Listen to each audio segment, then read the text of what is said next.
Montreal میں عشر محرم کے لیے گیا تو میرے میزبان نے کہا کہ میں چاہتا ہوں آپ کی ایک ملاقات کروں ایک پروفیسر سے جو پہلے ہندو تھے اب شیعہ۔ میں نے کہا واہ، ضرور سے ملنا چاہیے، ادھر سے ہی ادھر کیسے آ گئے؟ وقت طے ہو گیا، 10-12 دن مجھے ٹھہرنا ہی تھا، میں گیا، بڑے احترام سے پیش آئے، بیٹھے۔ میں نے کہا جناب یہ تو میں نے تعجب خیز بات سنی ہے کہ آپ پہلے ہندو تھے اب شیعہ ہیں۔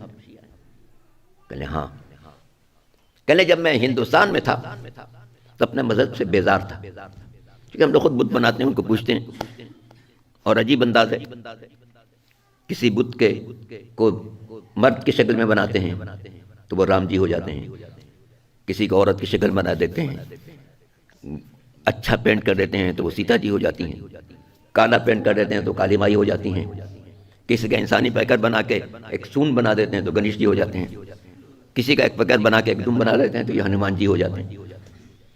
جب تک بنا رہے ہوتے ہیں یہ ہماری مخلوق ہوتی ہے، جب مندر میں رکھ دیتے ہیں تو ہم اس کو سجدہ کرتے ہیں، بیمار ہوں سے شفا مانگتے ہیں، روزی نہ ہو تو روزی مانگتے ہیں، بارش نہ ہو رہی ہو تو بارش مانگتے ہیں، بیوی نافرمان ہو تو اس سے جا کے درخواست کرتے ہیں، بیٹا بات نہ مانے تو جا کے اپنی مشکل پیش کرتے ہیں۔ جو عاجز مطلق ہے اسے قادر مطلق کے برابر سمجھتا ہے۔ کہ میں اس بات سے بیزار تو تھا مگر انسان میں ظاہر نہیں کر سکتا تھا۔ جب میں یہاں آیا تو یہاں کی آزاد فضا تھی، میں نے تجسس شروع کیا، یہودیت کو پڑھا، اس کی بعض باتیں اچھی لگی مگر ایک بات بہت خراب لگی، میں بدک گیا کہ اگر بنی اسرائیل کا کوئی شخص جرم کرے تو اس کی آدھی سزا ہے، غیر بنی اسرائیل جرم کرے تو اس سے بڑی سزا ہے۔ میں نے کہا یہ اللہ کا فرمان نہیں ہو سکتا، اللہ اپنے بندوں کو مساوی دیکھتا ہے۔ میں بدک گیا، پھر انجیل کو پڑھا تو انجیل میں کچھ داستانیں نظر آئیں، میرا دل اس طرف نہیں گیا۔ جتنے مذاہب تھے سب کو پڑھتا رہا، میرا دل قائل نہیں ہوا۔ یہاں تک ایک مسلمان پروفیسر نے مجھے قرآن دے دیا۔ قرآن میں پہلی آیت بسم اللہ کے بعد پڑھی، الحمدللہ رب العالمین، تمام تعریفیں اللہ کے لیے جو کائنات کی پرورش کر رہا ہے۔ میں نے کہا یہ مذہب سے ہی نظر آ رہا ہے کہ جو اس رب کی بات کر رہا ہے کہ جو پوری کائنات کی پرورش کر رہا ہے، جمادات کی، نباتات کی، حیوانات کی، انسان کی، سب کی پرورش کر رہا ہے۔ چنانچہ میں نے کتاب کو پڑھنا شروع کیا اور جیسے جیسے میں پڑھتا گیا ویسے ویسے میرا دل مطمئن ہو گیا کہ یہی مذہب حق ہو سکتا ہے، اور جو ذات اس مذہب کو لے کر آئی ہے، اس قرآن کو لے کر آئی ہے، وہی اللہ کا نبی ہے۔ اور لوگوں نے مجھے تعلیم کی کہ کلمہ پڑھو، لا الہ الا اللہ محمد رسول اللہ۔ درود پڑھ لے محمد علیہ وسلم۔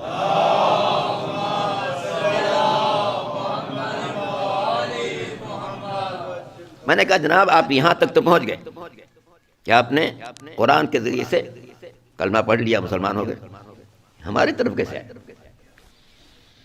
ہماری طرف کیسے آئے؟ پہلے قرآن کی 2 آیتوں نے مجھے مذہب اہل بیت پر پہنچا دیا۔ میں نے کہا اچھا وہ کون سی 2 آیتیں؟ کہنے سورہ توبہ کی وہ آیت جس میں ارشاد ہے کہ یا ایھا الذین آمنوا اتقوا اللہ وکونوا مع الصادقین، اے ایمان والو اللہ سے ڈرو اور سچوں کے ساتھ رہو۔ میرے دل نے کہا کہ یقیناً یہی پیغام برحق ہے کہ انسان کو ہمیشہ سچوں کے ساتھ رہنا چاہیے، جو سیرت میں سچے ہوں، کردار میں سچے ہوں، رفتار میں سچے ہوں، گفتار میں سچے ہوں، انہی کے ساتھ رہنا چاہیے۔ کہنے اس کے بعد دوسری آیت سورہ آل عمران نے مجھے بتایا کہ کائنات کے سب سے بڑے سچے کون ہیں۔ سورہ آل عمران میں ارشاد ہے پیغمبر سے، اے پیغمبر جو لوگ علم و یقین آنے کے باوجود آپ سے بحث کر رہے ہیں ان سے کہیے تعالوا ندعو ابناءنا وابناءکم ونساءنا ونساءکم وانفسنا وانفسکم ثم نبتہل فنجعل لعنت اللہ علی الکاذبین۔ اے پیغمبر جو لوگ علم و یقین آنے کے باوجود آپ سے بحث کر رہے ہیں ان سے کہیے آؤ تم اپنے بیٹوں کو لاؤ، ہم اپنے بیٹوں کو لائیں، تم اپنے خواتین کو لاؤ، ہم اپنی خواتین کو لائیں، تم اپنے جان و دل کو لاؤ، ہم اپنے جان و دل کو لائیں، تاکہ جھوٹوں پر لعنت کریں۔ پروفیسر صاحب کہنے لگے کہ میرے دل نے کہا کائنات کے سب سے سچے وہی ہو سکتے ہیں جنہیں پیغمبر اپنے ساتھ لے جا رہے ہیں جھوٹوں پر لعنت کے لیے۔